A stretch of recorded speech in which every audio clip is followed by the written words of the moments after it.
Welcome to our channel Skiller Learning. Let's test your knowledge of securing private access to Azure resources. Are you ready? Let's go. Question 1. You want Azure VMs in a subnet to access a storage account privately without creating a private endpoint. What is the most appropriate solution? The correct answer is Enable Service Endpoint for the storage account service on the subnet. As service endpoints extend the Azure service into your VNet, allowing private access from the subnet to the service without exposing it to the public internet. Question 2. After enabling service endpoints for a storage account, what must you configure on the storage account to restrict access to only that VNet? The correct answer is Storage Account Firewall to allow the selected VNet. As after enabling service endpoints, you must configure the firewall rules on the storage account to accept traffic only from the specified VNet. Question 3.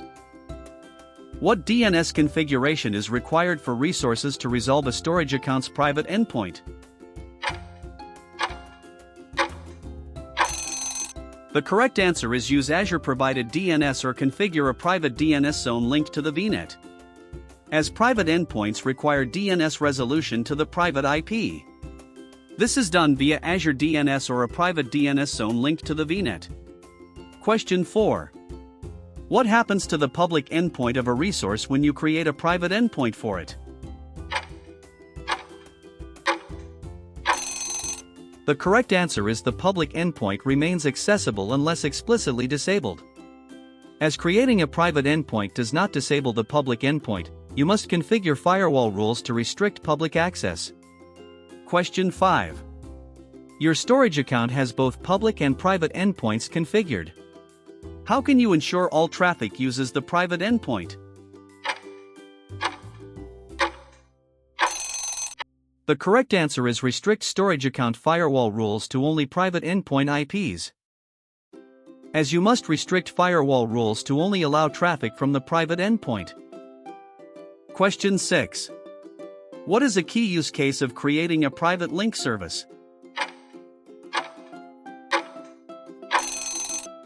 The correct answer is to expose your own service behind a private IP for consumption by customers. As a private link service lets you offer your service behind a private IP, allowing other VNets or customers to connect securely. Question 7. What network component must be behind a private link service? The correct answer is Load Balancer, Standard SKU.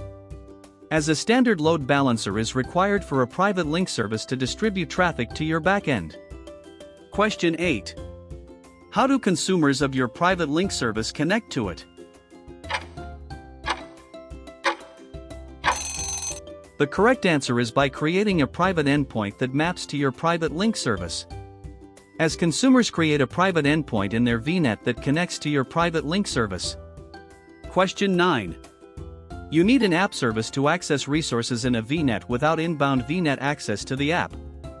What should you use?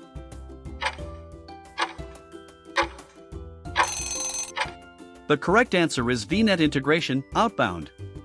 As VNet Integration allows an app service to make outbound calls to VNet resources, but does not allow inbound VNet access. Question 10. You want to restrict Azure Functions access so it can only be reached within a VNet.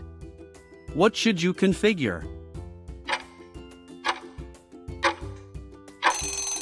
The correct answer is Private Endpoint. As a private endpoint ensures that the function is reachable only from within the VNet. For more such videos, please like and subscribe our channel Skiller Learning.